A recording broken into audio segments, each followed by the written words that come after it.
Bad Larry.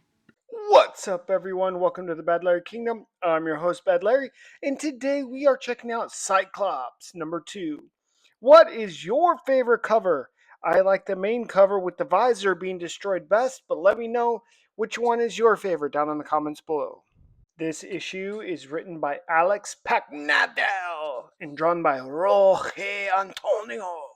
I'm not a huge fan of Antonio's art, as it seems a bit muddy to me, but I'm warming up to it. Donald Pierce and his new Reevers have kidnapped these mutant kids with specific powers that will help them with their mining mission. They are mining some sort of unique metal with odd weight properties. Could it be vibranium? I thought it was only in Wakanda, but these fools are in the US right now. Anywho, that mutant kid in the background shooting what appears to be molten lava from his face.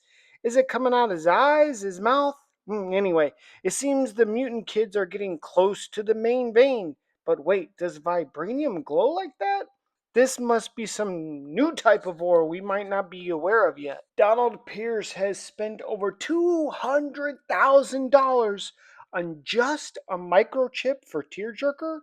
That is just one microchip, not to mention all the other enhancements. So this guy's poured a fortune into each and every one of his Reavers, so he doesn't take failure or excuses at all.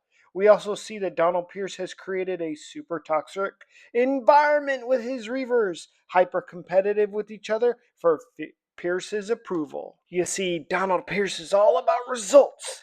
Tearjerker failed his mission, and because of that, he loses his right to have a targeting system. Brutal. Endzone rips out the tech from his teammate's face and then calls him a little bitch for crying. This crew is brutal, but they still have to work together somehow. For those who don't know these new Reavers, from left to right, we have Blitz Tempo, Endzone, and Tearjerker. Three Reavers out hunting a mutant child and a clearly disadvantaged Cyclops. Who will win the day? Cyclops is seeing probably his worst nightmare right now. His current X-Men team dead or zombified. This shows that Cyclops is a true leader. He puts his team's well-being first and foremost.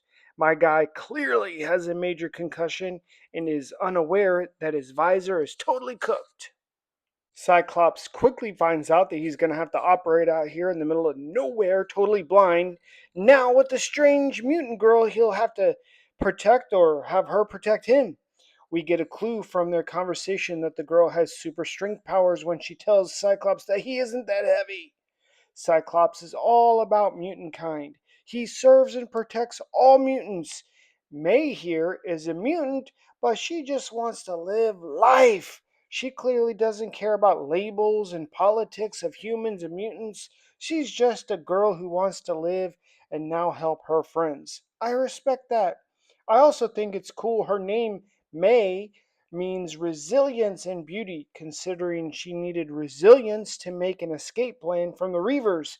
It's a cool little Easter egg in the name. I still don't know why this deer is following May around. We know May has some sort of strength powers, but she may also have nature connection powers. Or maybe it's nothing, I don't know. May gives Cyclops an actual good sit rep. Now Cyclops knows he's up against six enemies, and what they're doing, they're on a mining mission. Every piece of intel is important to Cyclops. We also get a cool visual confirmation of May's super strength with this image of her overhead pressing a giant ass boulder like it's nothing. Cyclops and May have clear, different priorities. Cyclops needs to ensure his and her safety first and foremost. He needs to get to the Quinjet and see if he can get another visor or spare pair of ruby quartz glasses. May is just trying to barge back into that mine and save her friends. Cyclops is a leader. He knows best, but May is a rude ass teenager who has jokes.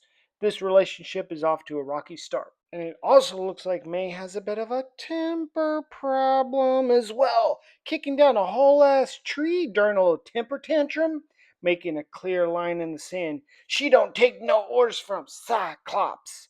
Well, maybe she should, rude ass little girl. Endzone is on the hunt for the mutant girl May and has found Cyclops' broken visor. Donald Pierce now knows Cyclops is out there blind and alone. Well, not alone, but without any other X-Men. He thinks it's going to be cheesecake getting to Cyclops in May. Let's see if he's right about that. This deer shows up again and snaps a twig. Is the deer trying to communicate with May? Alert her to the threat that's hiding in the woods? Well, that help cost the poor deer its life. Endzone kills it with the blaster. May is terrified, frozen in place. Endzone easily grabs at May. But what about her super strength powers? Why isn't she fighting back? Cyclops hits Endzone with the old whistle trick. Clearly, Cyclops has the ability to throw his voice, something he clearly practiced as a distraction technique. The whistle distraction worked. Hot damn! Endzone fired in the wrong direction. He thinks he cooked Cyclops with that fire blast. Cyclops is out here thinking he's Daredevil or something, moving around silently in the shadows like a ninja, all the while blind, letting May know he has trained his whole life for this specific experience. It's time to trust the training. But these damn Reaver robot freaks got some new tech. Endzone fires, splinters the tree. Cyclops launches himself in front of May because he's a real hero, saving people out here. Getting blasted in the back and the side by these huge splinters. No, did he? Damn, Cyclops is down. This story is amazing. I can really feel the tension, the intensity, and the fear. Endzone grabs up Cyclops like a little doll and starts talking that shit. May shows some real spirit right here, taking her branch and attacking back, even with all her fear. This shows real courage from May. Her distraction is what Cyclops was waiting for. He's battled Sabretooth long enough to learn attacking from the back is always a tactical advantage. So Cyclops is doing his best Sabretooth impression, ripping Endzone apart from the back like a savage. I told y'all Cyclops is like that.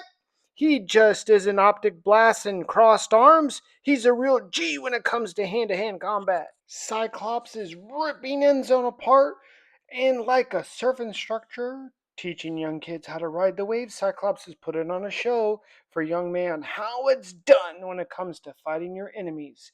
Maybe now she'll show Cyclops some respect.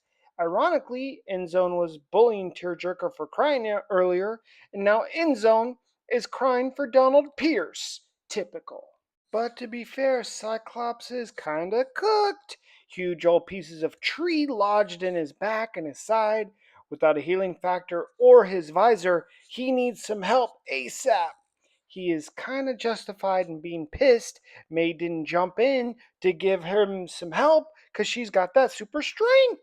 But interestingly, her strength is gone when she is scared. I like when a character has a weakness or a nerf. Too many new characters are OP. May seems well created. Cyclops knows he needs to get to that Quinjet. Whatever is left, either his visor or medical supplies, he knows it's his only chance of survival. This panel is a great visual example of what leadership looks like.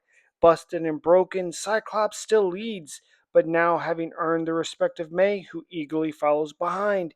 It's great visual storytelling. Oh, how the turntables have turned. Endzone took advantage of his pal Tearjerker when he was down, and now Tearjerker is going to give Endzone that same treatment. Donald Pierce approves of it. Like Apocalypse, only the strong survive. Even though the imagery is gnarly and quite savage, it is super effective at showing how savage these Reevers are. Not only are they barely human physically, they are barely human in their actions, cannibalizing each other any chance they can get just to get a gold star from their boss Donald Pierce. Tearjerker not only reclaimed his tracking technology from Endzone, he took Endzone's sweet Gatling gun arm to boot. These dudes are sick. I am a super Cyclops fan, and these first two issues are awesome in my opinion. The story is super interesting. I enjoy the challenges and the enemies that Cyclops is facing. I'm totally 100% all in with this series, but let me know your thoughts down in the comments below. Hit that like button, subscribe, and I'll see you in the next one. Peace.